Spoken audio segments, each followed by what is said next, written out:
see behind me. I'm on the banks of a canal. This particular one is in the heart of the Belgium countryside. Right, on to bait then. The bait I use on the canals over here in Belgium. For me it's the crave. I use it in both freezer and shelf life when I come over here on my trips. 15, 18 and 20 mil size, I like to mix it.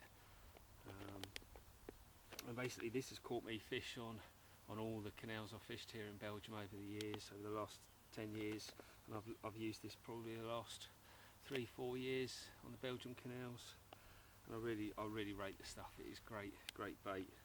It just draws the fish in. I do suffer occasionally from the bream and the nuisance fish, but not really any more than any other bait. I've used monster tiger nut and some other baits, and just the same. If the silverfish, the nuisance fish come in, then they're going to go down on your bait. It doesn't. I've not really noticed any difference on the type of bait used. But yeah, this has really, this has really been successful for me the last few years and caught me some good big fish on the Belgian canals.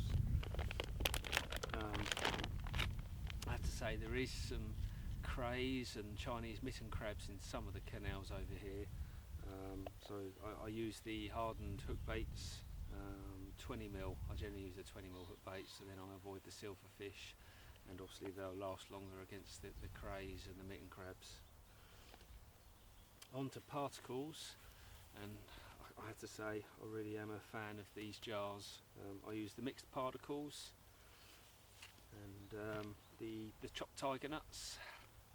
Just really handy, perfect, these jars. You can bung half a dozen in the motor for a trip over to here on the canals, and I find these are an edge compared to some of the Belgium and Dutch anglers who fish over here, who predominantly fish boilies. Not everyone, but a lot of them I find they just fish boilies. So it's a good edge to have, is to have some particles with you. And I have, I've caught a few fish over these particles, and I've caught a few, tiger nut hook baits. So yeah, I definitely would say to bring a few of these jars if you're thinking of coming to the canals here in Belgium and Holland.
blank saver, just shy of £20, Belgian canal common carp.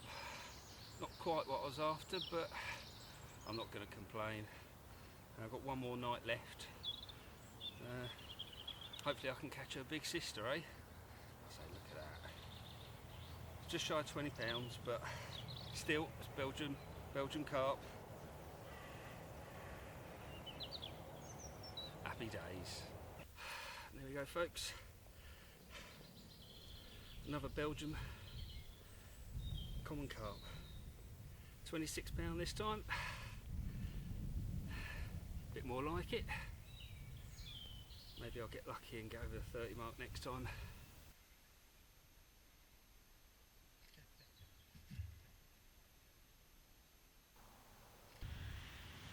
There we are.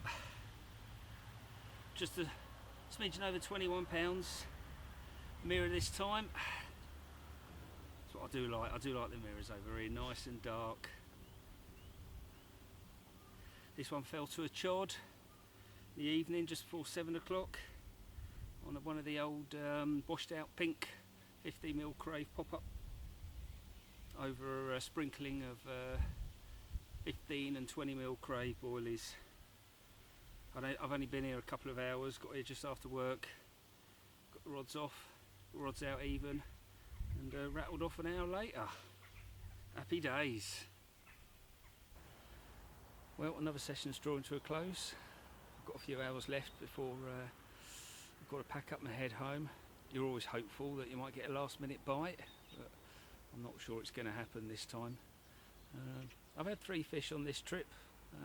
Nothing monstrous, but still, you know, it's 3 fish, and always learning. You're always learning every time I come over here. So I've caught from a new spot, so that's stored in the memory banks for next time. And basically, we're on behind me. You can see the canal. This is the famous Kempish Canal, where it all started for me 10 years ago. Where I got lucky on my first trip, catching an absolute monstrous carp of 56 pounds. You're always hopeful that you're going to catch something like that every time, but you know, you've got to be realistic. You know, it's not always going to happen, but you know, it just makes me more determined. And here's to the next 10 years.